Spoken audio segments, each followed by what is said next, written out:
In 1327, a deposed king was carried down into the cellar of a castle in Gloucestershire, and according to the record, he never came back up. His name was Edward II. The castle was Berkeley, and the family that owned that castle in 1327 still owns it today. They still sleep in the rooms above the cell where their king died. 700 years later, the lights are still on. And Berkeley is not the only one. We have been sold a story about castles. The story says they are ruins. Empty shells with the roofs caved in, fenced off, a ticket booth at the gate, and a gift shop where the Great Hall used to be. For most of them, that is true. In Britain alone, more than 1,000 great houses and castles were torn down in the last century, gutted by death duties and abandoned by families who could no longer afford the tax. But a handful refused to fall. 7 of them still have someone living inside right now. These are their stories, counting up. Number 7. Muncaster Castle, in the far northwest corner of England, held by the same bloodline for more than 800 years. The Pennington family settled at Muncaster around the year 1208, while King John was still on the throne and Magna Carta was 7 years from being signed. They built on older foundations, on a site guarding the road to the Cumbrian coast. And they never left, not through the Wars of the Roses, not through the Reformation, not through 2 world wars. The same family that watched King John tax the country into rebellion is the family that answers the door at Muncaster today. There is a story the household has kept alive for 5 centuries. In the 1500s, the family employed a jester named Thomas Skelton. Tom Fool, they called him. The legend says Tom would sit by the road, and when travellers asked the way to the castle, he would send the ones he disliked toward the quicksand of the river instead. Whether that is history or folklore, the word tomfoolery traces back to exactly this kind of man, and his portrait still hangs on the wall. Now consider what it costs to keep a place like this breathing. A castle this size needs a roof you measure in acres, not square feet. Heating bills that would bankrupt a small village. Stonework that has to be repointed by specialists who charge by the day. Most families facing those numbers sold up, or handed the keys to the state, or watched the building come down. The Penningtons did the opposite. They opened the gardens, ran the castle as a working estate, and turned 800 years of survival into a business that pays for the next 800. They also leaned into the castle's reputation as one of the most haunted in Britain, running ghost tours and overnight stays in the old rooms, because when your home is 8 centuries old, even the ghosts can be made to pay rent. Muncaster survived by refusing to behave like a museum. But what happens when a family does not just live in the castle, but still carries the title that came with it, an earldom older than most countries in Europe? For that, we go south, to Devon. Number 6. Powderham Castle, still the home of the Earls of Devon after more than 600 years. Around 1391, Sir Philip Courtenay began building Powderham on the flat estuary land beside the River Exe. The Courtenays were already an old family by then. They had come over with the Normans, married into power, and collected titles along the way. More than 600 years later, the head of the family still holds the title Earl of Devon, and he still lives at Powderham. The current Earl grew up in the castle. His children are growing up in it now. Sit with that for a second. While the rest of us trace our families back 3 or 4 generations before the trail goes cold in a parish register, the Courtenays can point at a wall and tell you which ancestor paid for it, and in which century. The Wars of the Roses nearly finished them. 1 Courtenay Earl was executed, the lands seized, the title stripped, and they clawed it all back. Powderham survived a siege in the 1640s during the English Civil War, when cannon fire scarred walls you can still touch today. Here is the wallet math that breaks most aristocratic families. When the head of a family dies, the estate gets hit with inheritance tax, what the British used to call death duties, and in the 20th century that rate climbed as high as 80%. 80%. Imagine inheriting your grandfather's house and being told you owe the government 4/5 of its value in cash. That single tax is the reason more than 1,000 great English houses were demolished. The Courtenays survived it the way the smart ones did, by opening to the public, by farming the land, by treating a 600-year-old home as something that has to earn its keep. 6 centuries in a single family is staggering, but can a family hold a castle for nearly 1,000 years and still answer to a dukedom that ranks first among all the nobles of England? Keep counting. Number 5. Arundel Castle in West Sussex, the seat of the Dukes of Norfolk, the highest-ranking dukes in England. The first castle at Arundel went up in 1067, the year after the Battle of Hastings, built by a Norman lord named Roger de Montgomery.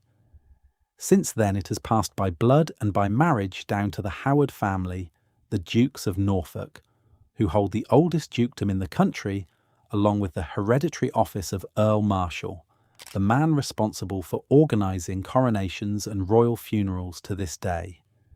The current Duke lives at Arundel. When the news showed the planning behind recent royal ceremonies, they were filming a job that has belonged to one family, sitting in one castle for centuries. Arundel is enormous. It looks, frankly, like what a child draws when you say the word castle. Battlements, a keep on a green mound, towers against the sky. Most of what you see was rebuilt in the 1800s, because the original was battered during the Civil War, when Parliament's army besieged it and left it half ruined. But the medieval bones are real, and the family that rebuilt it is the same family that held it when the cannons fired. The cost of a place like Arundel is almost impossible to put a single number on. The Duke maintains it through a charitable trust, because the honest truth is that no private income on earth comfortably covers a castle of this scale. The family lives in private apartments inside the walls, while the public walks the state rooms. They share the building with thousands of visitors a year, and that is the bargain that keeps the roof on. Every castle on this list so far survived sieges and taxes by adapting. There is one, though, that survived by never being beaten at all, not once in 8.5 centuries of war. For that, we leave Britain entirely and cross into Germany. Number 4. Burg Eltz, Germany, owned by the same family for 850 years and never once destroyed. Start with that last part, because it is almost impossible to believe. Nearly every medieval castle you can name was burned, besieged, blown up, or left to rot. Burg Eltz was not. It sits on an oval of rock in a tight forested valley above a stream called the Elsbach, on a route that once linked rich trading regions. The Eltz family built there in the 1100s and held on through 8 centuries of European war. The 30 Years' War, which gutted Germany and killed a staggering share of its population, passed Burg Eltz by. The wars of Louis XIV, which levelled castles all along the Rhine, left it standing. 2 world wars did not touch it. It came closest to falling once. In the early 1330s, the family fell into a feud with the Archbishop of Trier, one of the most powerful princes in the Holy Roman Empire, a man named Balduin.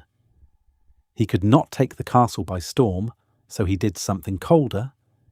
He built a smaller siege castle on the rock above it and settled in to wait, lobbing stones shot down for roughly 2 years. The Eltz family endured it and kept their home.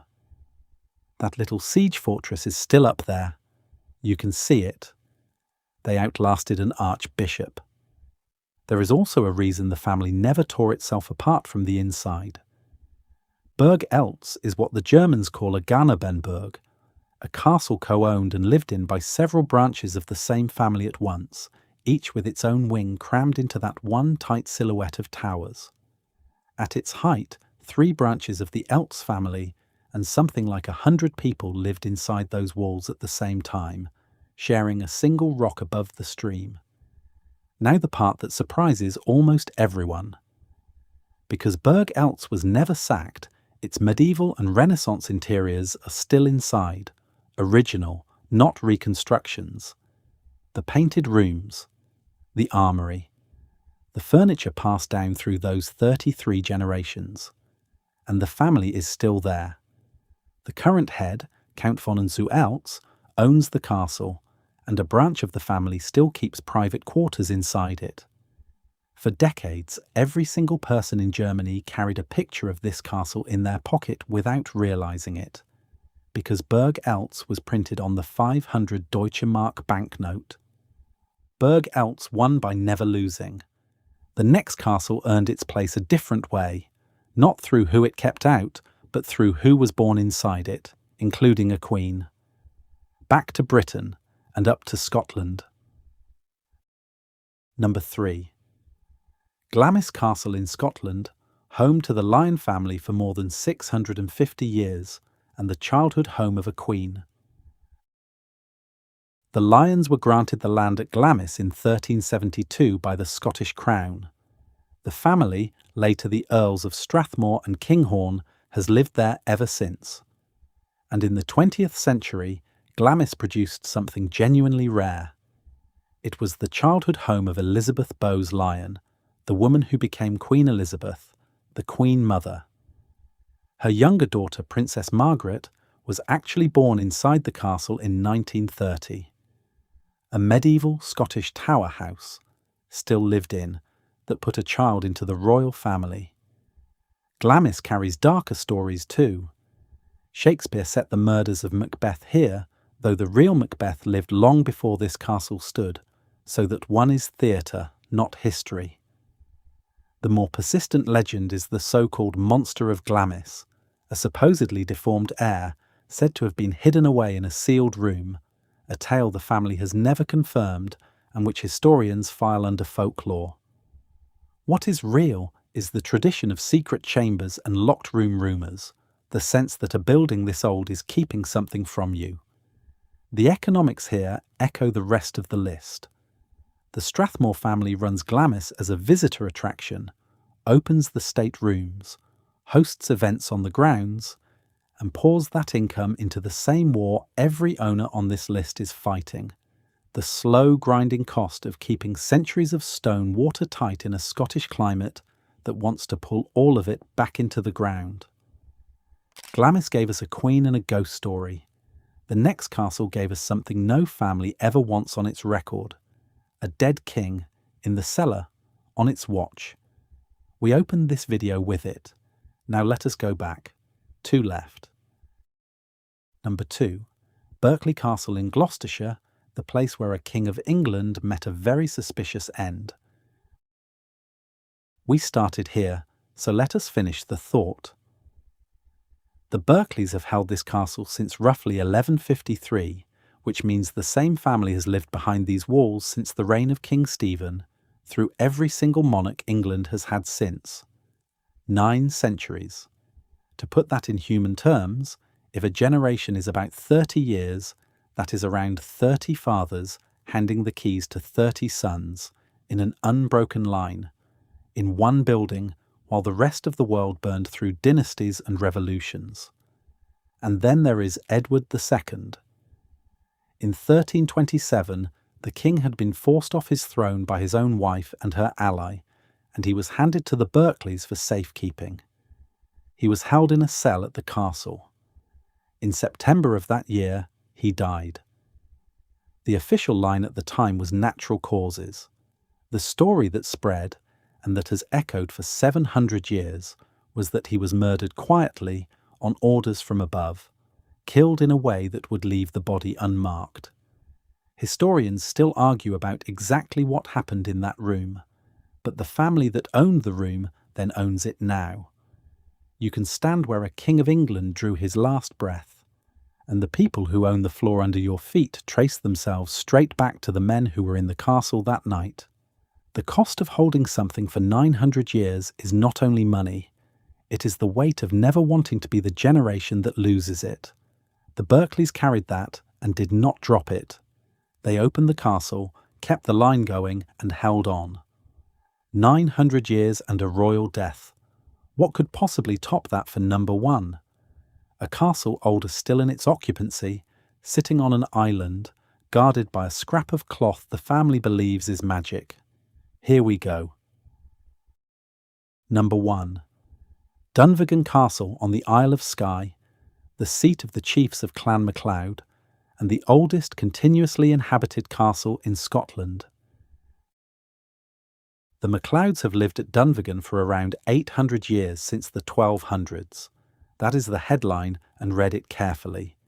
Not 800 years of the building merely existing.